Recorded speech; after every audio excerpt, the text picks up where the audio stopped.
Hey, and welcome to the Deep Dive. This is where we take those sources you've sent our way and really dig into the important stuff. Today, we're plunging into data privacy and security standards. We'll be looking closely at some key regulations and frameworks detailed in the materials. That's right. And our mission really is to try and cut through some of the complexity. We want to focus on the crucial concepts, the big ideas behind these rules, and what they actually mean in practice for companies and for you.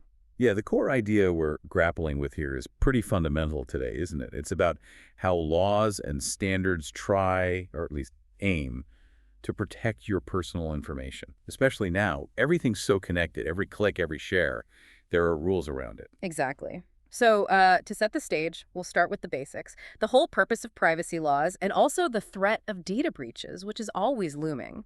Understanding the why helps make sense of the what. Then we'll dive into specifics, APA for health info, GDPR in Europe, and PCI DSS for your payment cards. Okay, that was good. Let's unpack that first idea then. Data privacy laws. Fundamentally, what are they trying to do? What's the point? Well, at their most basic level, they're there to protect an individual's private life. Simple as that, really. They're designed to keep your personal details, stuff that's sensitive and uniquely yours, out of the public eye or, out of the wrong hands. Without basically, think about your name, address, maybe your bank details, definitely your health info. The laws try to shield that. Right. Creating sort of boundary, a personal space online and offline. Precisely. But there's another layer, too, which the sources really emphasize. It's about trust. Building trust between you, the consumer, and the companies you deal with. I mean, think about it. We have to share sensitive stuff all the time, right? Credit cards, health history. These laws create a framework, sort of mandatory rules that say, okay, if you give us this data, we promise to protect it like this. It underpins that trust. That makes total sense. Without that trust, things would just grind to halt, wouldn't they? You wouldn't share anything sensitive. So how do these laws actually tell companies or other entities how to handle the data? What are the general rules? Generally, the sources point to a few core responsibilities that pop up again and again. First, transparency. Be clear about what data you're collecting, why, and how you'll use it. No secrets. Okay, transparency first. What else? Second, confidentiality. Keep it private. Obvious, maybe, but crucial. And third, limit access. This is that need-to-know idea. Only people inside the organization who actually need the data for their job should be able to see it. The marketing team probably shouldn't be browsing through customer health records, for example, unless that's specifically and legitimately their job. Need to know. Makes sense. But it feels like different places have tackled this differently. The sources talked about the US versus the EU. Yeah, that's a really key difference the sources highlight. It massively shapes how companies have to operate. In the US, the approach has generally been more sector-specific. So you have laws for certain types of data, like health data with HIPAA, or for certain types of organizations, like financial institutions. But as the sources state clearly, there isn't one single overarching federal law in the US that covers all personal data for all companies. So it's more like a patchwork quilt than a single blanket. That's a good way to put it, yeah. A company in the U.S. might only fall under specific privacy laws depending on the data they handle or their industry. Now, compare that to the EU. They went for a comprehensive law, GDPR, the General Data Protection Regulation. It's one single law that applies generally across the board. It covers how basically anyone handling personal data should manage it regardless of the sector. It's a much broader, more unified. Unified sounds simpler in theory, but maybe tougher for smaller businesses if they handle any kind of personal data. That's definitely part of the ongoing discussion. The EU model gives strong, consistent rights, but sets a high bar for everyone. The US model might be easier for some businesses, but it can leave gaps where certain data isn't specifically protected federally. Though the sources do mention this is changing a bit. Some US states, like California, have brought in their own general privacy laws, kind of like GDPR, adding another layer for businesses. Right, the landscape keeps shifting.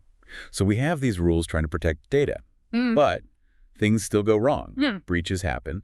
The sources brought this up as a major concern. What exactly is a data breach? Is it just hacking? Not necessarily just hacking, no. The sources define it more broadly.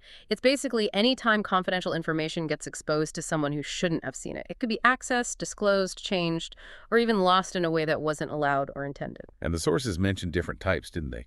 Intentional and unintentional. Yes, they break it down like that. You've got unintentional breaches, These often come from mistakes or negligence, like someone accidentally emailing the wrong person a file with sensitive data, or losing a company laptop that wasn't encrypted, or maybe a website setting wasn't configured right. Human error, system error. Then you have intentional breaches.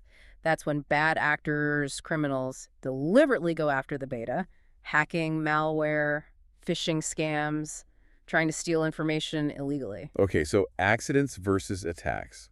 Both bad. Why should we care so much? The consequences sound pretty severe, according to the sources. Oh, they are really significant. And they hit both the companies and the individuals whose data gets exposed.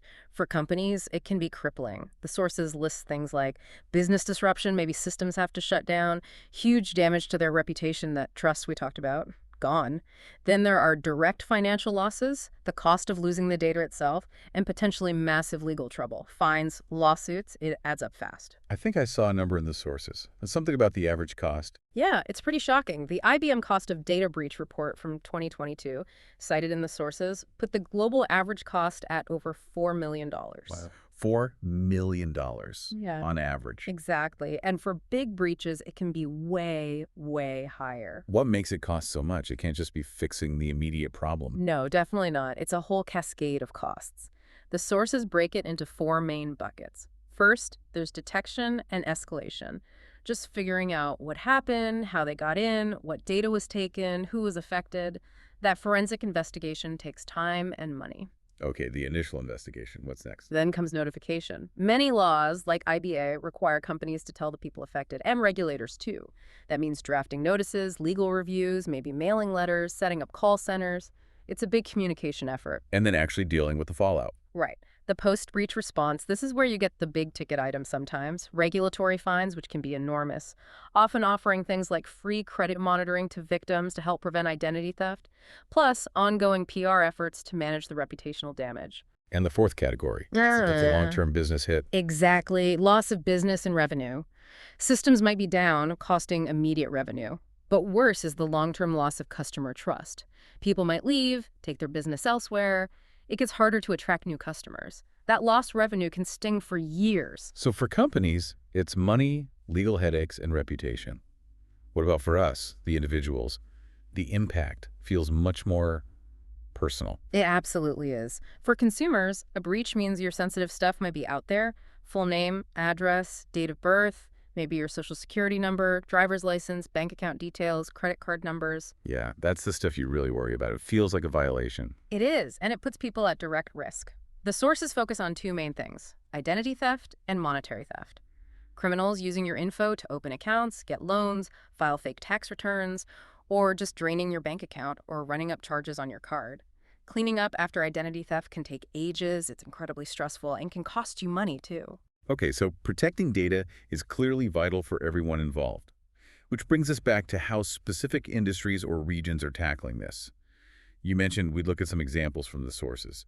Let's start with healthcare and HIPAA in the U.S. Right. HIPAA. It stands for the Health Insurance Portability and Accountability Act, passed back in 1996. Its main job was to get the Department of Health and Human Services, HHS, to create national standards for protecting health information, privacy, and security. And that led to specific rules. It did. Two main ones, the HIPAA Privacy Rule and the HIPAA Hiterity Rule.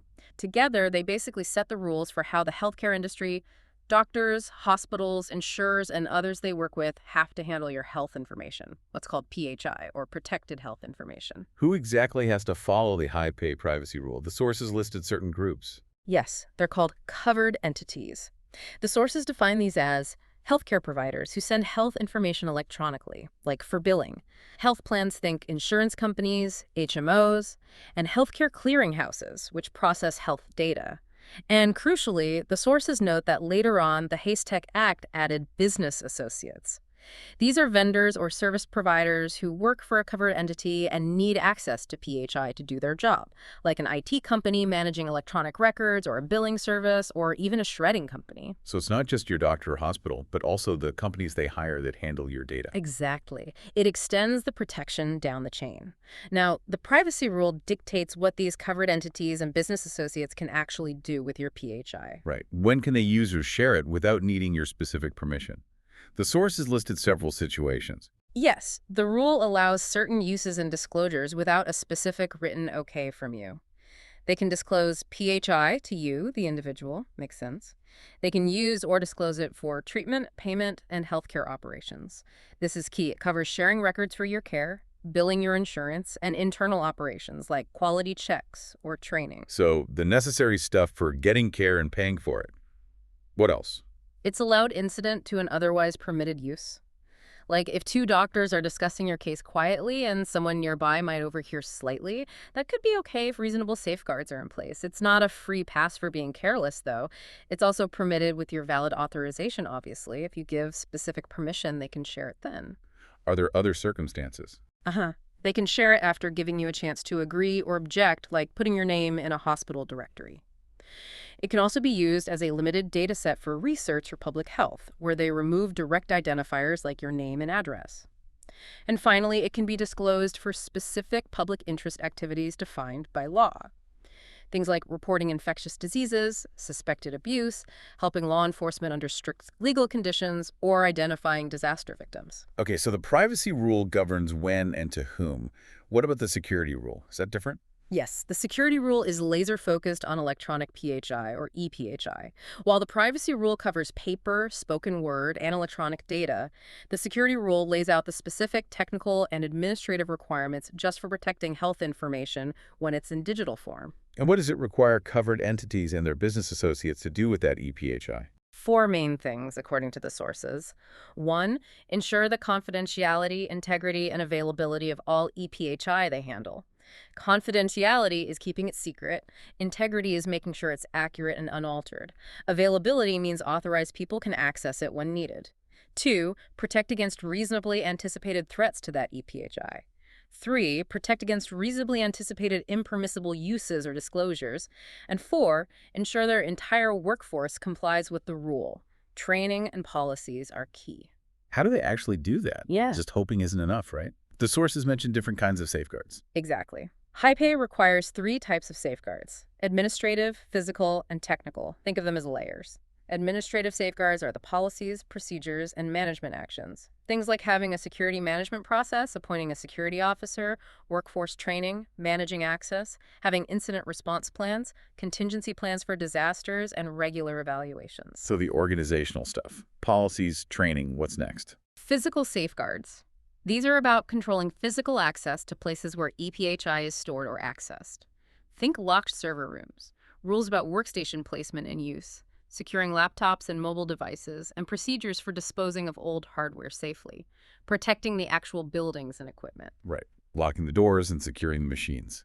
And the third type, technical. Yes, technical safeguards. These are the technology-based controls. Things like access controls, unique user IDs, automatic log-offs, audit controls logging who accessed what, when, integrity controls making sure data isn't tampered with. Authentication proving users are who they say they are, maybe with passwords or biometrics, and transmission security like using encryption when sending ePHI over networks, especially the internet. The sources also brought up an amendment, the HITECH Act. What did that change? It sounded significant. It was. HITECH came in 2009, partly to encourage the move to electronic health records. It significantly increased the penalties for IPA violations, making compliance much more serious. It also gave patients the right to get their records electronically. And it expanded who was directly liable, didn't it? Yes, absolutely. That was huge. As we mentioned, HITECH made business associates directly liable for complying with the security rule and parts of the privacy rule. Before, it was more contractual. Now, the government could go after them directly. That sounds like a major shift. What was the biggest change from HITECH according to the sources? Something about breaches. Yes, the sources point to the breach notification rules as perhaps the most significant addition. HITECH mandated that covered entities must notify affected individuals and sometimes HHS and the media if there's a breach of unsecured PHI, usually within 60 days of discovering it. This forces transparency and lets people know if their data might be compromised. Okay, that paints a really clear picture of U.S. health data protection. Let's shift gears now, geographically and maybe in scope, to the EU and GDPR. This regulation gets talked about a lot as a game changer. What is GDPR, fundamentally? Right, GDPR, the General Data Protection Regulation. It took effect across the EU in May 2018. Like the sources say, it's the EU's big, comprehensive data privacy law. Unlike the U.S. sector-specific approach, GDPR applies generally to pretty much anyone processing personal data of people in the EU. It's known for being one of the strictest privacy laws globally, mainly because of its wide reach and potentially massive fines up to 4% of global annual turnover, or 20 million, whichever is higher. That got everyone's attention. What gives it such a wide reach? Does it only apply to companies physically in the EU? No, and that's key. The sources explain its scope goes beyond just where the company is based. It applies to organizations in the EU, even if they process data elsewhere. But crucially, it also applies to organizations outside the EU if they offer goods or services to people in the EU, or if they monitor the behavior of people in the EU. Wow. So a U.S. company selling online to someone in France or using website tracking cookies on visitors from Germany, they could fall under GDPR, even with no office there. That's exactly the kind of extraterritorial reach the sources describe. It follows the data subject, the person in the EU, not just the company's location. The sources also mentioned it applies in places like EU embassies abroad, based on international law. The sources laid out 6 core principles for processing data under GDPR. These seem like the foundation. What are they? They really are the bedrock. First is lawfulness, fairness, and transparency. Process data legally, fairly, and openly. Tell people clearly what you're doing. Be upfront. Got it. Second, Purpose limitation. Collect data only for specific, stated, legitimate reasons. Don't collect it for one thing and then use it for something totally different later without a proper basis. The sources do note exceptions for things like archiving, research, or statistics with safeguards. okay, clear purpose, stick to it. Third one is related. Yes. Data minimization. Only process data that's adequate, relevant, and limited to what's necessary for that stated purpose. This pushes back against collecting tons of data just in case. Only take what you really need. Collect less, makes sense. What about accuracy? Principle 4. Accuracy. Data must be accurate and kept up to date. Take reasonable steps to fix or delete inaccurate data. Right, you don't want decisions based on wrong info. Fifth principle. Storage limitation. Don't keep data forever. Store it only as long as necessary for the original purpose. Once done, delete or anonymize it. Again, similar exceptions for archiving, research, etc. are mentioned if properly protected. Don't hoard data. Limit collection, limit storage time. And the last one, number 6. Integrity and confidentiality. This is the security principle. Process data securely.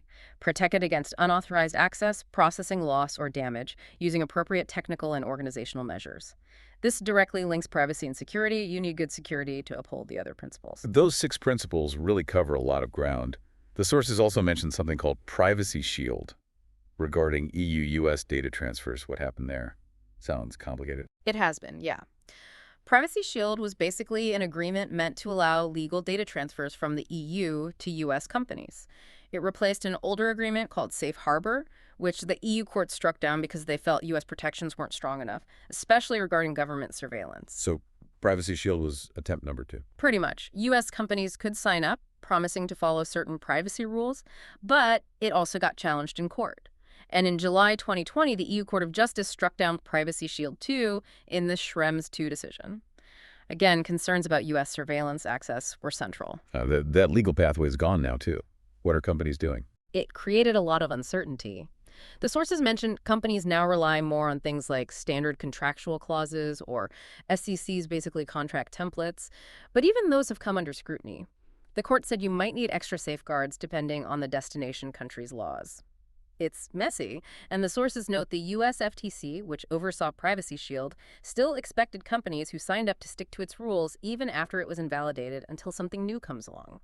It's a tricky area for international business. Okay, we've hit general privacy, U.S. healthcare, the EU's broad approach. Let's switch to a very specific industry standard now. PCI DSS for payment cards. This one feels very concrete. It really does. PCI DSS stands for Payment Card Industry Data Security Standard. It came about because the big card brands, Visa, MasterCard, Amex, etc., saw the rise in card payments and, well, the rise in card data theft. They got together, formed the PCI Security Standards Council, and created the standard. Its purpose is to give companies a framework, a set of requirements for handling payment data securely to reduce fraud. The sources list 6 main goals and then 12 specific requirements. What are the big picture goals? The 6 goals are pretty logical. 1, build and maintain a secure network and systems. 2, protect cardholder data. 3, maintain a vulnerability management program. 4, Implement strong access control measures. 5. Regularly monitor and test networks. 6. Maintain an information security policy. Covers the base. Tech, data, vulnerabilities, access monitoring policy. How do these translate into the 12 requirements? Maybe we can use that payment flow diagram the sources described. It showed multiple steps. That's a great idea, because a card payment isn't just one step, is it? The diagram shows the customer buying something from a retailer. The data goes from the terminal or website, usually through a payment gateway, to the retailer's bank, the acquiring bank, then to the card network, like Visa, then to your bank, the issuing bank, for approval. The approval goes back the same way: issuing bank, card network, acquiring bank, gateway, retailer. Data is flying around between all these players. Yeah, way more complex than just tapping your card. So how do the 12 requirements fit into that flow? Okay, let's run through them. Rec 1. Use firewalls. This means protecting the network boundaries everywhere card data flows, monitoring traffic between the retailer, gateway, banks. Controlling the perimeter. Rec 2. Seems basic, but important. Rec 2. Don't use vendor defaults. Change default passwords and settings on all payment system components, gateways, servers, everything. Use strong, unique passwords. Defaults are too easy to guess. Security 101. Rec 3 is about stored data. Rec 3. Protect stored cardholder data. Crucial. Encrypt card numbers when they're stored. PCI DSS is very specific about what data can be stored and how. Also includes access controls and secure backups. Encrypt data at rest. Rec 4 is about data in motion. Rec 4. Encrypt data transmission across public networks. Use strong encryption like TLS when data travels over the internet between the retailer, gateway, banks, networks. Makes it unreadable if intercepted. Encrypt it sitting still. Encrypt it while it moves. Makes sense. Rec 5 deals with malware. Rec 5. Use and update antivirus anti-malware. Protect systems, especially web interfaces and email, from malware that could steal data. Keep the software updated. Rec 6 is about secure systems generally. Rec 6. Develop and maintain secure systems and applications. Patch systems quickly, use secure coding practices, maybe use intrusion detection prevention systems. Keep the underlying infrastructure secure. Moving to access. Rec 7. Rec 7. Restrict access by business need to know. Just like we talked about earlier, only give access to card data to people whose jobs absolutely require it. Review and revoke access regularly. Least privilege ties back nicely. Rec 8. Rec 8. Identify and authenticate access. Unique IDs for everyone. Strong authentication, maybe multi-factor, at every access point, gateways, databases, bank systems. Prove you are who you say you are. Making sure the right people get in. Rec 9 is physical security, like HEPA. Rec 9. Restrict physical access, lock down server rooms, network closets, terminals, anywhere data is stored or processed physically. Protect the actual hardware. Secure the buildings too. Rec 10 is about watching things. Rec 10. Track and monitor all access. Use logging and monitoring tools to track who accesses card data systems and when. Review logs for suspicious activity. Need that audit trail. Keep an eye on everything. Rec 11. Testing. Rec 11. Regularly test security systems. Don't just set it and forget it. Do vulnerability scans, penetration tests like ethical hacking, audit processes. Proactively find weaknesses. Look for holes before the bad guys do. And finally, Rec 12, the policy piece. Rec 12. Maintain an information security policy. Put it all in writing. A comprehensive policy covering all requirements, outlining responsibilities, procedures. Make sure everyone understands their role in protecting data across all the entities involved. What's really striking is how these PCI DSS requirements touch on so many different aspects, technical, physical, procedural, across that whole chain of entities involved in just one single card transaction. It absolutely shows that data security isn't just one thing. It's layered. It involves technology, physical security, policies, training, testing, all working together across multiple organizations, all focused on protecting that sensitive payment information. It's a complex ecosystem. So whether you're sharing health info, using a card, or interacting with an EU service, these kinds of rules, IPEA, GDPR, PCI DSS, are working, or trying to work, behind the scenes to protect your data. Understanding them, even at a high level, helps you appreciate the complexity companies deal with and why it matters so much to you personally. Yeah, it underlines that protecting data takes real effort from businesses and also requires us as individuals to be aware of the landscape. We've covered a lot today, a real deep dive into data privacy and security standards.